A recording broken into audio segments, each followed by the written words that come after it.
Sunday स्पेशलमध्ये आपण पाहणार आहोत उद्याच्या मार्केटचा कंप्लीट प्रिडिक्शन डाटा आणि ग्लोबल संकेत, त्याचबरोबर क्वार्टर फोर रिझल्ट आणि RBI मीटिंग.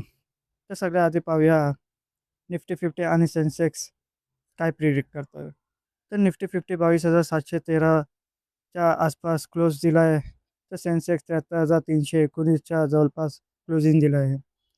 त्याचबरोबर गिफ्ट निफ्टी फ्युचर्स पाहिला तर 62 पॉईंटची गिरावट पाहता येते आणि डाव जोन्स जवळपास 103 पॉईंटने खाली आहे. आता आता ग्लोबल मार्केटबद्दल चर्चा करू, कारण भारताचा मार्केट त्यावर रिॲक्ट होतो. तर डोनाल्ड ट्रम्पने इराणला 48 तासाचा अल्टिमेट दिला. डील करा नाही तर अटॅक होईल असा इशारा देण्यात आला होता. पण इराणने हा अल्टिमेट रिजेक्ट केला आणि प्रेशरला झुकणार नाही असा रिस्पॉन्स दिला.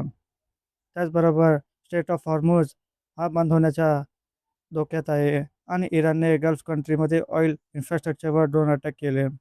त्याचबरोबर US ने रेस्क्यू मिशन केला. डाऊन झालेल्या जेटचा पायलट वाचवला गेला.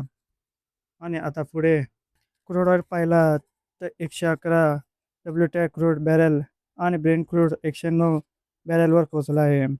त्याचबरोबर FIDR डाटा पाहिला तर 2 एप्रिलला FISने 9,931 करोडची विक्री केली आहे. त्याचबरोबर DISने 7,208ची खरेदी केली आहे.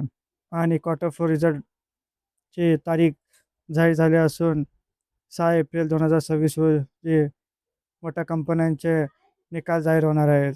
त्याचबरोबर RBI MPC मीटिंगचा शेड्यूल जाहीर झालेला आहे. 6 ते 8 एप्रिल 2026मध्ये MPCची मीटिंग होणार आहे. तर मित्रांनो, हा होता आजचा मार्केट प्रिडिक्शन. उद्या बघूया काय होतं आहे मार्केटमध्ये, काय रिॲक्शन होत आहे उद्याच्या मार्केटमध्ये हे पाहण्याचे खूप गरजेचं आहे. तर अशा डेली व्हिडिओ अपडेटसाठी चॅनलला सबस्क्राईब करा आणि व्हिडिओला लाईक करा. धन्यवाद.